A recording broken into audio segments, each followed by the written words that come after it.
Bienvenue sur Africa 24 dans cette nouvelle édition du QG News. Au sommaire de l'actualité, le procès sur l'assassinat de Mohamed Koula Diallo, de nouveau reporté en Guinée. Mohamed Koula Diallo, journaliste assassiné en février 2016 alors qu'il était parti couvrir le conseil politique de l'UFDG, principale force d'opposition en Guinée. Et nous vous emmènerons dans ce journal à la découverte d'une jeune entreprise nigériane qui s'est lancée dans la commercialisation de la bouillie.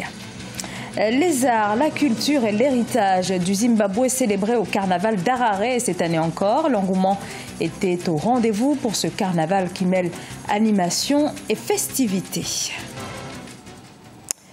À peine repris ce lundi à Conakry, le procès sur l'assassinat du journaliste guinéen Mohamed Koula Diallo a été de nouveau renvoyé. Mohamed Koula Diallo, assassiné en février 2016 lors d'affrontements entre militants politiques.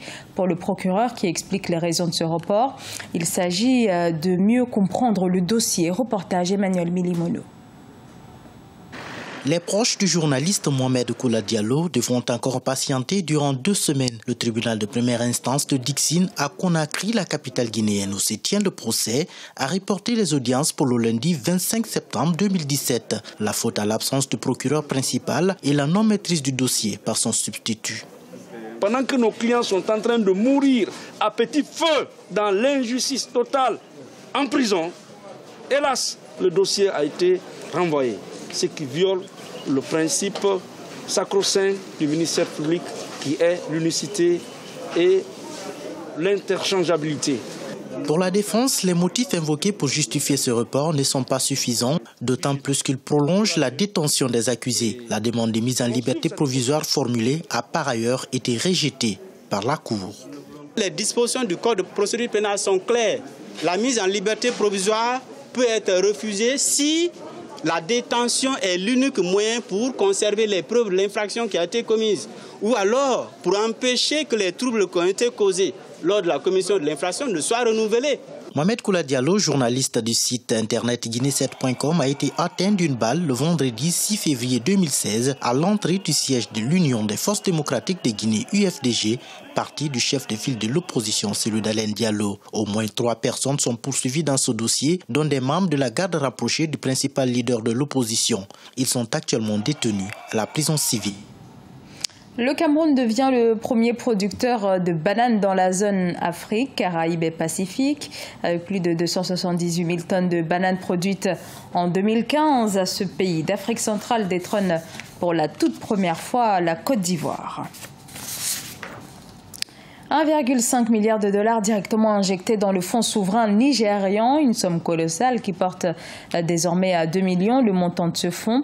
Dans un contexte de quête de diversification de l'économie, les autorités nigérianes destinent cette enveloppe notamment au secteur agricole et agro-industriel. Les précisions de Marcel Farba-Maroun.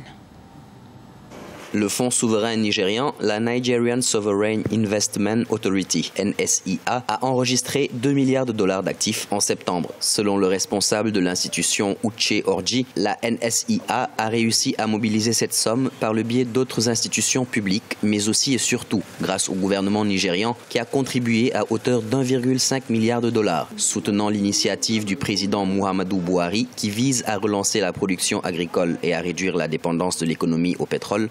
L'agence d'investissement prévoit une croissance grâce à l'agriculture et la gestion d'actifs. Pour l'instant, l'agriculture est notre premier domaine d'investissement. La NCA, en tant qu'autorité d'investissement, prévoit de réhabiliter 9 autres usines d'engrais en 1 an, en plus des 11 déjà opérationnelles. Déjà, en août dernier, le ministère nigérian de l'Information annonçait qu'une dizaine d'usines avaient livré 6 millions de sacs d'engrais à 30% de moins que les prix du marché, ce qui a réduit une bonne partie des subventions gouvernementales éventuelles. À ce jour, le projet a eu un impact positif, notamment dans la lutte contre le chômage. Le projet a créé 50 000 emplois et a déjà permis au gouvernement d'économiser 50 milliards de naira, soit 139 millions de dollars en subventions cette année. Une joint venture dans le secteur de la santé avec un partenaire sera annoncée prochainement par la NSIA. Le fonds envisage également des investissements dans le pétrole et le gaz, fortement dépendantes de la production pétrolière qui représente plus de 2 tiers des recettes de l'État. L'économie nigériane est sortie de sa première récession depuis 25 ans. Son produit intérieur brut a en effet affiché une progression de 0,55% au 2e trimestre 2017. On reste au Nigeria où une entreprise s'est lancée dans la commercialisation de la bouillie. Bubba's Food, c'est le nom de cette toute jeune entreprise partie donc à l'assaut de ce plat traditionnel du continent. Corinne Comdem.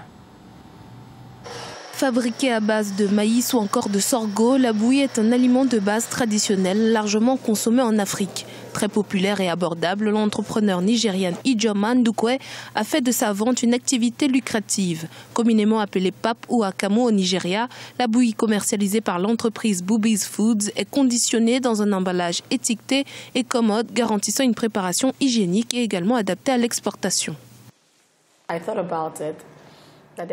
Je me suis dit qu'il y avait plusieurs mères comme moi qui voulaient donner à leur enfant cet aliment de base, ce repas traditionnel avec lequel nous avons tous grandi. Mais les mamans sont souvent occupées et n'ont pas vraiment le temps de faire tout le procédé pour obtenir la bouillie. J'ai pensé que je pourrais leur faciliter la tâche en offrant ainsi un produit fini, commode et hygiénique. Traditionnellement, les graines de maïs ou de sorgho sont lavées et trempées pendant au moins 3 jours avant d'être écrasées dans une machine pour obtenir la pâte nécessaire pour réaliser la bouillie. Elle travaille actuellement au développement d'une formule sèche pour l'exportation. Elle a de grands projets concernant ce produit simple dont la diaspora nigériane est particulièrement friande. Je l'ai vu, il est bien emballé. Alors je pense que ma famille va le préférer à la version locale, généralement vendue en plein air. Nous exportons donc, mais pas à grande échelle, pour répondre à la demande de ce produit à l'extérieur du pays. Mais nous exportons vers les États-Unis et vers le Royaume-Uni.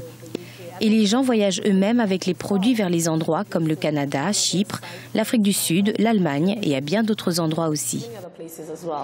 En 2012, Ijoma a commencé à commercialiser son produit Bubba's Pap dans sa voiture pour moins d'$1. Aujourd'hui, elle est à la tête d'une entreprise florissante avec plus de 80 fournisseurs à travers le Nigeria. Une boîte de Bubba's Pap se vend à $2,50 américains. Elle est particulièrement fière de son entreprise locale qui permet de créer de la richesse et stimuler le marché de l'emploi nigérian.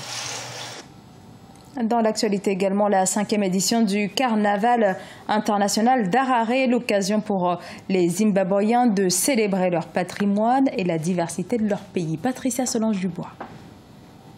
Le Carnaval international d'Harare au Zimbabwe a tenu ses promesses pour la 5e année malgré le contexte économique difficile que vit le pays actuellement. Des milliers de personnes ont pris part à la célébration de l'édition 2017 dans la capitale. Devenu un événement populaire, ce festival célèbre la diversité en rassemblant les différentes communautés du pays. Les arts, la culture et l'héritage du Zimbabwe sont mis en avant lors de différents rassemblements. C'est bon d'interagir et d'échanger entre les cultures. Nous avons pu avoir des danseurs originaires du Brésil et d'Inde et je pense que c'est très important d'avoir cette diversité. Au cours des dernières années, l'économie du Zimbabwe a été entravée par une pénurie de devises étrangères et un déficit budgétaire croissant. Les Zimbabwéens sont nombreux aujourd'hui à être confrontés à des difficultés financières. Si les gens font face à des défis d'ordre économique, ils ont aussi besoin d'être heureux. Pourquoi devrions-nous punir notre peuple ? Nous avons besoin que les gens oublient de temps en temps les défis auxquels ils sont confrontés tous les jours. Ils ne doivent pas être tout le temps préoccupés par les problèmes. Selon les organisateurs, la forte participation au carnaval cette année est encourageante et reflète la nécessité d'organiser des événements similaires pour offrir de la distraction et du plaisir dans un pays confronté à des moments difficiles. Ce journal a été réalisé par l'ensemble de la rédaction. Merci pour votre fidélité. Dans un instant, une nouvelle édition de l'actualité sur Africa 24.